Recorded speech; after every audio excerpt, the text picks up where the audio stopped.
Hello, Alex, Christiana, Annie, Lucy, Thomas, Alethea. I am following through.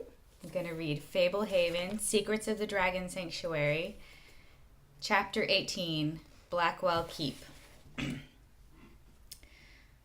Covering the plastic cup with his hand, Seth felt the dice tickling his palm. "Come on, sixes," he murmured, uncovering the cup and dumping 5 dice into the lid of the Yahtzee box. 3 5s, Bubda announced. "No, 6s. Seth studied his score sheet. "I already have my 5s. I still need 4 of a kind.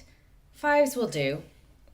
He scooped up the dice and rolled a 3 and a 4.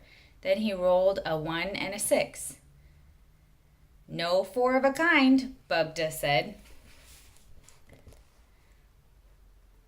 "You claiming 6? I'd miss my bonus for sure, and I already used my chance slot.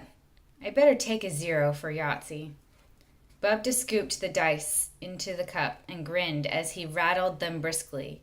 The hermit troll had already recorded a Yahtzee this round and had assured his upper section bonus.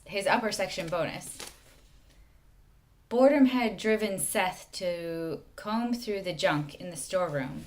The Yahtzee box had an old-fashioned design, as if it had come from the 50s or 60s. Some of the scorecards had been used, but plenty remained blank, and there were 2 little golf pencils as well. Seth had started playing by himself, and the troll eventually came to watch over his shoulder. Bubda's reluctant curiosity had mushroomed into a Yahtzee marathon. The troll tossed the dice into the box lid. 4 1s, Seth announced. "You already have your 1s. You have 4 of a kind, and that would be a really low 3 of a kind. You can try for a full house." Bubda shook his head and picked up a single die, leaving the 4 1s. "Yahtzee bonus is 100 points." He rolled a 6. Grumbling, he snatched it up and rolled a 1. "Yahtzee!" Bubda crowed, raising both fists. Seth could only shake his head. "You're the luckiest guy in the world." Bubda had already won 9 of 13 rounds. Bubda capered in a circle, slapping one hip while twirling a finger over his head. Seth regretted having shown the troll that every Yahtzee deserved a victory dance. Above and behind him, Seth heard the flap of the knapsack open. Bubda dove over a pyramid of crates, tucking his head and scrunching up his limbs. He suddenly looked uncannily like a wooden trunk. His feet started down the ladder. Seth backed into a corner, hoping his shade-walking abilities would keep him out of sight. How had he let a game of Yahtzee become a security risk? When the figure descending the rungs came into view, Seth breathed easier. "I'm alone," Warren called in a hushed voice. Seth liked how his questing eyes swept over him without recognition. "Here I am," Seth said, coming forward. "Not bad," Warren approved. "You appeared out of nowhere. What's the latest?" "Sorry, I haven't been able to get down here until now. I didn't want the others to get wise to you yet." Warren glanced at the floor. "You're playing Yahtzee?" "I don't cope well with boredom. It's a nightmare, right?" Warren nodded. "We're inside a keep, sort of a little castle." "I know what a keep is." Kendra and some of the others are investigating the churchyard for clues.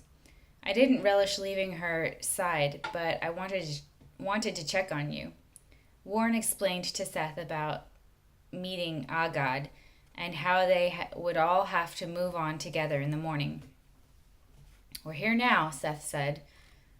"Should I just come out and reveal myself?" "I'm not sure how the others will take it." "I won't throw you under the bus for helping me. I'll pretend I acted alone. I'm not worried about that. I just want the team to stay cooperative and focused. Your appearance could be divisive. You'll be safer in here than anywhere. And once we leave the keep, you'll always be with us. I think we might be smart to quietly hold you in reserve. If we get into a jam where you can help, you can be our reinforcements. Okay, I guess that makes sense. Warren stooped and picked up the red dice. He shook them in the brown cup and dumped them onto the box lid. Look at that! Large straight. He straightened up. I've never felt more over my head than with this one. I'm tempted to try hiding the knapsack in some obscure corner of the keep, then hunkering down in here with you and your sister. Why don't you? Our God is a wizard, and he can't have us here. He'd get wise to us if we tried to stash the knapsack. Kamarat the dragon at the entry gate sniffed out the backpack as soon as he met us. I don't think there's a safe place to hide in the whole stinking sanctuary. We need to achieve our objective and get out. Warren went to one of the supply boxes and took out a granola bar. He tossed a second one to Seth. They peeled the wrappers and started munching. Whatever you do, Seth said around a chewy mouthful, try not to leave me down here too long. You can only play a certain amount of Yahtzee games in a row before you become a lunatic. I'll keep that in mind. The night was still and not nearly as cold as Kendra had expected. She doubted that the temperature had even dipped below freezing. Overhead, stars glittered in such quantity that even the most familiar constellations became lost in the abundance. The gravestones in the churchyard behind the keep's modest chapel stood in various states of disrepair. Many were cracked or chipped. Some had been worn smooth, some lean drunkenly.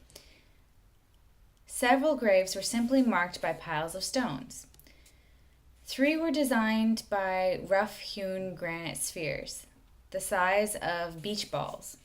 Kendra could see well enough to read most of the headstones without light, so Trask and Gavin followed blindly, trusting her eyes. The headstone for Patton Burgess was more solid and legible than many of the others. It rose to her waist and read, Patton Burgess, word to the wise, tread lightly among the dragons. Kendra read the words aloud, then walked around to look at the other side. Nothing on the back. It was strange to think that in her hometown,